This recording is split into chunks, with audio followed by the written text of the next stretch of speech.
Hello, I just thought I'd put a very short tutorial together to differentiate between what native video and video from a link is in terms of social networks.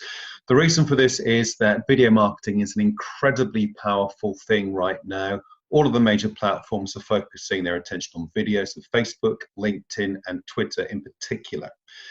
One of the things that has happened is that those networks have also got a little bit fed up with hosting content from YouTube via a link from a YouTube video.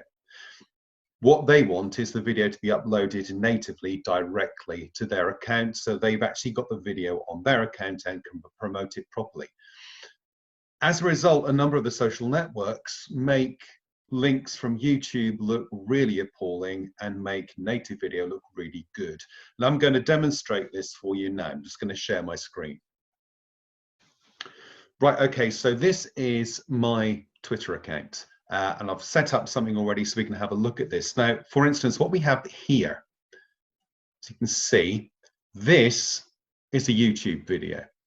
So I've added a link from YouTube. You can see here that it is from youtube.com. I uploaded this video to YouTube and popped it onto Twitter. Now, Twitter will only accept videos that are 140 seconds or less. That's 2 minutes 20. So this video is too long, so I had no option other than to use a link from YouTube. But if you've got a nice short video, 2 minutes 20 or less, uploading it directly to Twitter will make a big impact, and I'll show you for why. But first of all, look, we can see immediately the thumbnail for YouTube is generally a rectangle, and they have quite deliberately made it a square. And not only is it a square, so we're missing quite a bit of the text, so it's not obvious what the video is about. Also, they put a whopping great play button in the middle to obscure it even further. And because it's static and because the image isn't very interesting, because there's just a simple piece of text on the other side, there is a very good chance people will just scroll straight past it and ignore it entirely. And that is a deliberate design. Now, Facebook did this for a little while, but they've relented now, but you'll still only get a static image. What you've got above that is a video I uploaded directly to Twitter. And what you see immediately is in a nice big box. So nice big box there. It's not a tiddly little thumbnail. It's a big old box. I'll just mute that. We don't want to be listening to it. Shush. There we go. But it also auto plays as soon as you go past it. So when you're in a feed and you're scrolling through, you can miss this very easily because it's a very boring image. But this will automatically play. That's a natively uploaded video. I took the file and I put it directly onto Twitter.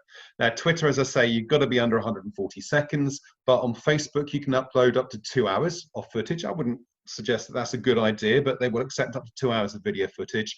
And LinkedIn will accept, I think, 10 minutes or less. So you've got a lot more flexibility there, but obviously Twitter's got this, 140, used to be 140 characters, so it's 140 seconds. But this is exactly the same on LinkedIn, on Facebook. LinkedIn and Facebook and Twitter will make YouTube links look static and dull because they're fed up of hosting one of their competitors' content. However, every single one of those networks will autoplay a video in a nice big box if it's uploaded directly. Now, just in case you don't know what I mean by that, quite simply, if I go to tweet, what I'm doing is rather than copying and pasting the link from YouTube, I'm simply going to here, the little photograph icon, let's pop a circle around it, giving it a click. And what I'm doing instead is selecting a video file. That is a file. And now if I do that, I'm not going to, that video is uploaded to Twitter. It is native to Twitter and will automatically get preferential treatment to any YouTube link or Vimeo link you're going to use. Also, you will find that the social networks are pushing native video harder than pretty much any type of content. Native video and live video get a lot more traction than static images or static links from YouTube.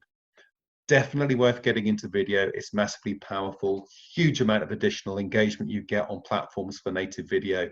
But unless you've got a video that's coming from someone else's YouTube account, or you want to post it to Twitter and it's too long for Twitter, don't put YouTube links on social networks. Upload directly to the platform. It looks better and will get you more engagement.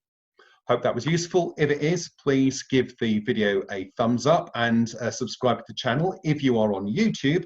However, if you're looking at the natively uploaded video on Facebook or LinkedIn, by all means, give it a like or a love and give it a share to anyone you think might find it useful. Thank you very much, and I'll see you next time.